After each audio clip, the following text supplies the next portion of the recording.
Esse vídeo é um corte da live dos Meio Armadores. A gente está semanalmente na Twitch ou no Facebook.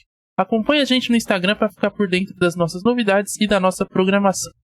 Demorou? Bora pro vídeo.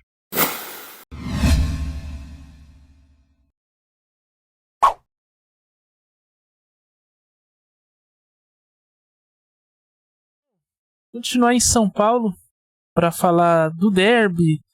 Derby não é o cigarro, é o clássico paulista entre Corinthians e Palmeiras. Terminou empatado em 2-2. Foi um jogo muito bom, né, de El Reis. Teve Corinthians sai na frente com o Roger Guedes, Palmeiras empata com o Rony, vira também com o gol de Rony, e depois no final o Gil, depois de uma pressão absurda do Corinthians, Gil empatou o jogo numa chuva desgraçada lá em São Paulo, o campo encharcado no primeiro tempo, campo com poças até em alguns setores, mas depois a chuva diminuiu e aí no segundo tempo tivemos um grande jogo. A de El Reis, foi a melhor partida do Corinthians no ano? Melhor segundo tempo, tá? Vou especificar que foi o melhor segundo tempo, porque o primeiro tempo teve a chuva e a gente não teve um parâmetro bom para analisar. Agora a ousadia do Fernando Lázaro em entrar em campo contra o Palmeiras, colocando o Juliano e Renato Augusto no meio campo. Acredita-se que essa é a formação ideal que o Corinthians teria para a temporada, para ser competitivo. Gostei da ousadia. Fernando Lázaro parece que conversou ali com seus amigos e acertou toda a tática e surpreendeu o Abel Ferreira. Abel Ferreira não acreditava que o Corinthians fosse jogar daquela forma. Só um detalhe importante. Houve uma evolução de fato, sim, no Corinthians em relação às primeiras rodadas, inclusive aquele jogo do Bragantino que a gente fez aqui. Foi uma evolução bem significativa, só que a gente precisa ficar com o pé atrás, Estevão e Cássio, eu como torcedor do Corinthians falo, porque a gente teve referências vitoriosas, Fábio Carille, Tite, e outras que começaram do mesmo jeito e foram caindo, como Osmar Loz, por exemplo. Ninguém se lembra que o Osmar Loz foi treinador do Corinthians. Silvinho também foi outra decepção. Silvinho eu lembro. Então, é complicado a gente começar a ficar empolgado com o Corinthians, né? Porque duas falhas do Gil na defesa ontem, entendeu? Foram assim, pontuais, e 2 gols do Rony, que não costuma fazer gol de cabeça. Ele faz mais gols de bicicleta do que gol de cabeça. E pelo visto, ele fez 2 ontem, brilhou. Diga lá.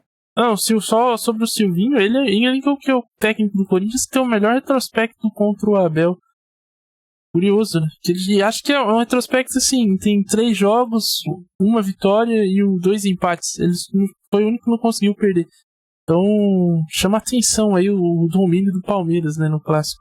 Sim, mas o Silvinho é aquele meme que eu mandei lá no grupo da redação, né? O Silvinho, ele não entendia nada de futebol e então não tinha como o Abel Ferreira estudar as táticas do Silvinho, e por isso foi surpreendente a vitória do Silvinho como treinador do Corinthians contra o Palmeiras.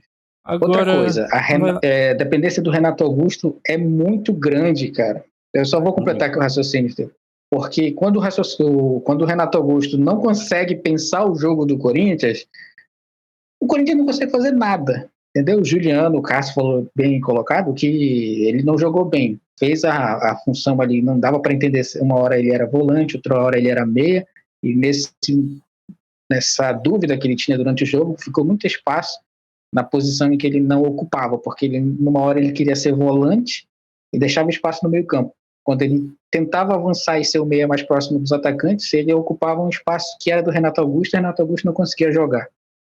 Nem era volante, nem era meia. Destaque para o Adson, que o Estevão gosta muito dele, que jogou muito bem. E Roger Guedes, né? Por incrível que pareça, Roger Guedes conseguiu fazer uma partida inteira Yuri Alberto, assim, também bem jogada, assim. O Yuri Alberto deixou a desejar porque ele não quer mais fazer pivô. Ele só quer já que cruze bola para ele. Ele não tá aparecendo para fazer o pivô mais. No gol do Roger Guedes, ele puxa a marcação. Num todo, A gente persegue jogadores às vezes, sim, né? sim. Não, pô. Eu sou exigente, cara. Eu sou exigente. Aí tu vai exigir do Yuri Alberto aí eu também. vou colocar a frase aqui que eu coloco pro Rogério Ceni, que eu coloquei pro Maurício Barbieri. Como se começa um grande time? É pela defesa. E você tomar 2 gols de cabeça, um jogador que não tem o costume de fazer gol de cabeça, tem alguma coisa errada aí. Ele tá? tentou a bicicleta também. Ele tentou bicicleta, cruzou uma bola de bicicleta na área. Mas então, o jogo era do Corinthians foi superior, e se não fosse o Everton, teria ganho com facilidade. Mas isso é mérito do Everton, da defesa do Palmeiras. Não Agora, fosse o Cássio também, poderia ter sido Sim, pior. exatamente. Então, precisa primeiro ter um trabalho de defesa consistente, não levar gols, porque se não leva 2 gols, no mínimo o Corinthians teria ganhado de 2-0. Concordo? Pela superioridade de estatística Pela matemática eu concordo. Exatamente. Se não mudou de ontem para hoje, é isso mesmo. Agora, porra, se você consegue fazer 2 gols, mas toma 2 gols, obviamente que não ganha, empata, né? Empata. Só que, olha só, é lógica, esse é raciocínio lógico, né? É verdade. Não tem que tomar gol. Porra, eu tô falando bobagem aqui, eu não acredito que eu tô falando uma coisa tão, assim, absurda, né?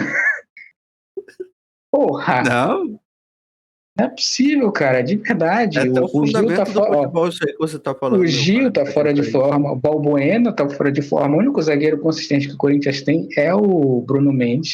Ninguém consegue fazer dupla com ele. Entendeu? Então o Fernando Lázaro precisa se atentar para isso. Bruno Mendes. Caetano. Bruno Mendes está jogando muito bem, só que sozinho, uma andorinha só não faz verão.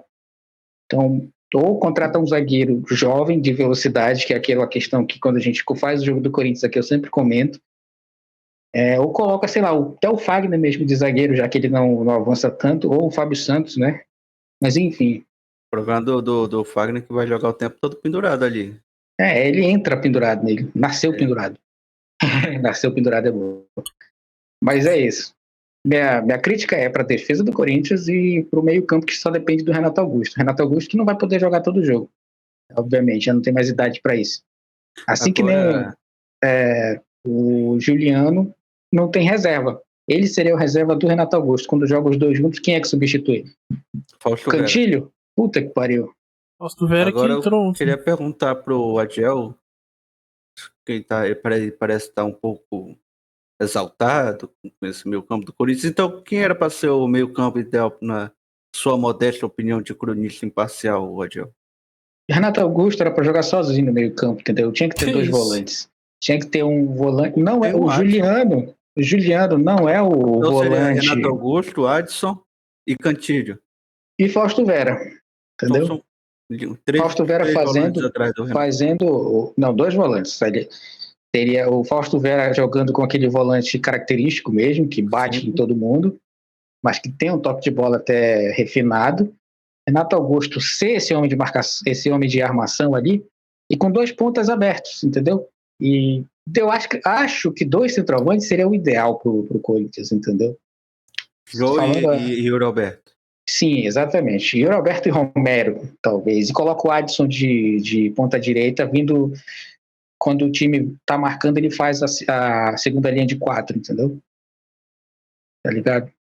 Eu entendi agora, mas agora o que chamou a minha modesta atenção ontem é como o jogo estava mal a defesa do Palmeiras. Isso aí é todo jogo, né? Só que o Everton salva muito, cara. Eu não tô criticando também, não é pegando no pé não, mas a defesa do Palmeiras ela costuma ter uma média de falhas ali importantes em jogos importantes também. Não é só contra o Corinthians, não, contra São Paulo, enfim. O Everton é o grande salvador do Palmeiras. O Murilo ontem estava se esforçando para entregar o jogo pro Corinthians. Diga lá. Não, é que o Gustavo Gomes é um puta zagueiro, só que ele nunca teve um parceiro à altura também. E aí acaba complicando. Luan, Murilo. Exatamente. E ontem, de fato, o Palmeiras ficou muito exposto. Tanto que no segundo tempo o Everton foi o melhor jogador do Palmeiras em campo. Salvou ali pelo menos uns 3, 4 gols do Corinthians ali por baixo, assim, foi um domínio absurdo. E um detalhe também sobre o Palmeiras é que o Abel não pediu contratação, mas depois que Veiga saiu do time, e até o Rony e o Endrick, O time caiu muito, cara. O menino também, no meio campo, que vem muito bem nesse início de temporada. Quando os dois saíram do time, em especial Veiga... Isso, Gabriel Menino. Veiga e Gabriel Menino saíram do time, o meio campo do Palmeiras desapareceu, assim. Foi um negócio bem triste de ver. E aí o Corinthians começou a dominar, criar a chance e sobrou no jogo. Então, tem que... Isso até me surpreendeu, sabe? Faz tempo que eu não vejo o Corinthians dominando um jogo. Eu achei, assim, eu fiquei me deu uma boa impressão esse de meio campo do Corinthians aí. Porque, de fato, o Renato Augusto, quando consegue criar jogadas, tem liberdade ali pra trabalhar as jogadas, ele sobra, né? Tem um toque de bola muito, muito refinado. Mas a ver como vai ser a temporada, porque, como a gente já disse aqui, são muitos jogos, talvez tenha que ter falta alguém ali pra repor, né? Preocupa o Palmeiras essa queda de desempenho. Também, porque é um negócio assustador, assim, tipo, de ver a mudança na performance do time. Não quero fazer, não é que seja demérito ao Corinthians, a grande parte do que o Corinthians fez ontem não, mas o Palmeiras nos últimos jogos está caindo de produção de uma forma absurda. Coisa do físico também, né? Talvez o preparo físico não esteja o ideal para esses jogadores também. A chuva, Rafael Veiga saiu de cansado no jogo na metade do segundo tempo. E aí o time realmente caiu total. O Palmeiras não conseguiu mais armar a jogada. Sobrecarregou o Zé Rafael, né? Que ele joga de volante ali, ele não conseguia mais achar opções. E aí quando o Dudu saiu, que aí piorou de vez. Então, enfim, coisas que o Abel tem que trabalhar, essa função dele, ele é pago para isso, eu tô só aqui para criticar mesmo. Daqui a pouco começa também, né? Começa Libertadores, né, para os dois times. A gente vai falar daqui a pouco da pré-Libertadores, mas se na hora de começar essa divisão, Adiel, você acha que o Corinthians tem elenco para disputar as duas competições e futuramente as três, quando tiver a Copa do Brasil? Você sabe que o próprio Corinthians já disse que não, né? Que tem orçamento para levar o Corinthians até as oitavas da Libertadores. Então... Vai ter que pegar dinheiro emprestado com quem? Então, provavelmente não, né? Evita a causa. A diretoria do Corinthians disse...